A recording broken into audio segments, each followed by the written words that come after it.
Alrighty guys, so in case you haven't heard, we'll be playing Carrion Crown here on the channel in, I would say a month or so, once we get done with our Doomsday Dawn stuff and a homebrew dungeon at 20th level in the Pathfinder playtest, after which we're fighting some vampires and zombies and things, and today's request for the Forgotten Race review by none other than Lord of Death Gaming coincidentally happens to be the race one of my players will be playing in Carrion Crown. That's right, we're cracking open our Blood of Angels to talk about the Aasimar variant heritage, the Angelkin Aasimar. If you guys are liking what you're seeing, like, subscribe, ding that bell. Today, it's the Inn of Planar Crossroads. Getting that patron shout out. Thank you guys for your support, friendship, and everything you do. Let's hit it. So, an angel is a supernatural being found in various religions and mythologies and things. In the Abrahamic religions, that's Judaism, Islam, Christianity, angels are often depicted as benevolent celestial beings who act as intermediaries between God and humanity. This can include protecting, guiding human beings, carrying out tasks of the Lord, and they're usually depicted as having the shape of a human being, just with extraordinary beauty and occasionally androgyny. And of course, Dungeons and Dragons, angels, have been with us forever and ever, all throughout our role-playing. Anytime we've been slaying demons, classically speaking, who is it we go to for help? The angels, alongside several bajillions of different kind of good-aligned outsiders. In Pathfinder, angels are a group of altruistic celestials native to all three of the good-aligned outer planes. That's Nirvana, that's Heaven, that's Elysium. They of course represent all the multiple interpretations of goodness. They are one of the oldest divine races. Most angels in modern times come from the ascended good mortal souls rather than like direct godly creation. Sometimes these souls will even retain aspects of their mortal selves. Regardless of this, all angels of course are beautiful.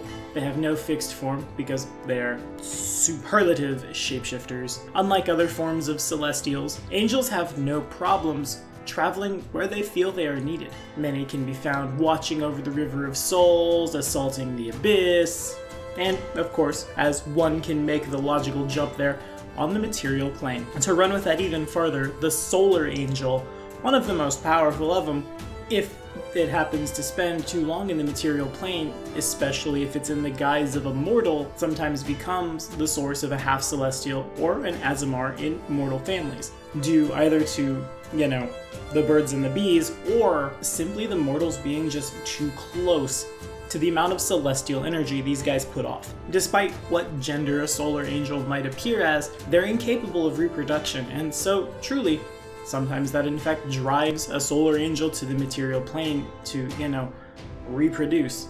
Though, of course, begetting that child is generally frowned upon by the other solars, so a solar father rarely interacts directly with the fate of his lover or child, so as to avoid bringing shame upon himself or his responsibilities killing demons in the abyss and stuff. Yet, of course, these solars still watch over their progeny from afar, and when things get rough, they might even be moved to intercede, albeit in subtle and mysterious ways. And as one might imagine, the Angelkin, or angel-blooded Aasimar, follows that righteous path, and are really as varied as an angel is. You're just as likely to see an LG1 as a CG1, or every other alignment in between, because remember, one of the most important things about your Aasimar is it does not have to be typecast, you make the choice on its alignment. And another really important distinction for your Aasimar character is that your Aasimar character did not necessarily have to spring from a human.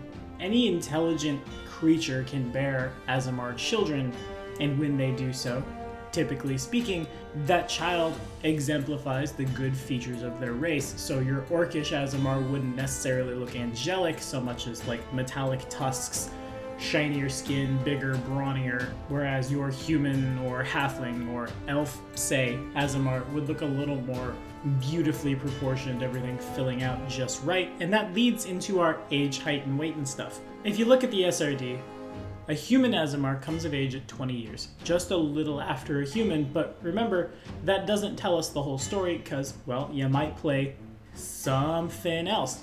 So I'm gonna say, and I know I'm probably contradicting myself, I know we've done both the Aasimar and the Archon-blooded Aasimar in videos, as well as Tiefling heritages, but an Aasimar, after further reflection, errata, we'll say, comes of age 1d4 years after its parents' race would. Its height and weight are unchanged, though a short, fat Aasimar probably would look a little more shapely and still have enough, general attractiveness about it. We're not necessarily making Jabba the Hutt here. The max age for your Aasimar, given that a human Aasimar's max age is the same as a human's, is the same as your parent race. Now, down to the sheet. Of course, this is an alternate of the Aasimar, so a lot of things are going to track one-to-one back to the Aasimar, but we have some variants here. The Angelkin Aasimar receives a +2 to its strength and charisma. Oh, is this why Dan is playing it as a paladin? Oh, that makes sense now.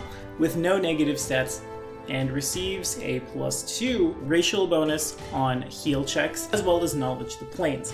In addition, the Angelkin can cast Alter Self once per day as a spell-like ability with a caster level equal to the Aasimar's class level, has dark vision out to 60 feet, resists acid, cold, and electricity, or at least, 5 points of damage from those 3 elements, and is a medium native outsider with a base speed of 30 feet.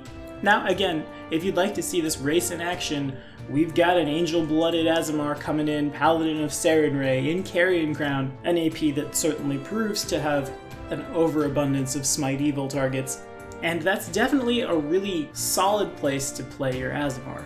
However, I think of all the Aasimar variants, it's the Angel-blooded that truly has the most wiggle room away from good. It's just straight up spelled out in a Solar Angel's entry that the Solar Angel will feel driven to come to Earth and procreate. So when this child is born, and the child has unnaturally brilliant eyes, perfect facial features, hair that always falls correct in the morning, eventually they're gonna figure out what happened, and it stands to reason that, well, maybe you have a talk one day with mom or grandma or however it happens to work depending on how far down the line you are. And when it comes out that, well, someone in the family tree had a tryst with a Solar Angel and that's why you're different, well, that's gonna lead to some feelings, I would happen to think.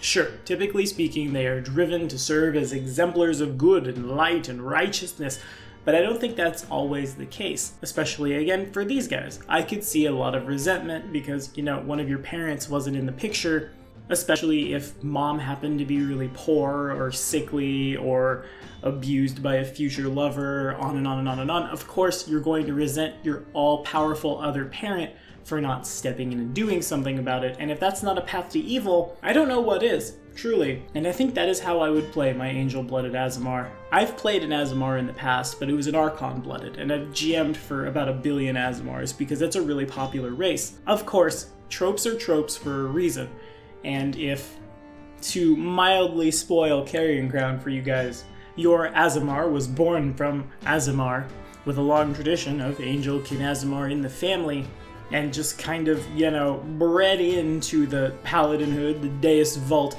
that's fine, that's great. I'm sure that campaign is great, but also I think the campaign where, you're the black sheep of the family who happens to be just way more beautiful than everybody else and then falls from grace over it seems to be the purview of this particular Aasimar heritage. But what do you guys think? Have you played an Aasimar before? Have you played this Aasimar heritage before? And how did it work out for you? Leave it in the comments, we'll keep that conversation going, and thank you guys so much for watching. That's all the time we have for today. Next week on the Forgotten Race Review, we're doing a homebrew, one I've been excited for a while, ever since the request come down. It's a monster race that I think deserves player stats just as much as a centaur or an ogre. Next week we're brewing up the Yeti. I'll see you then.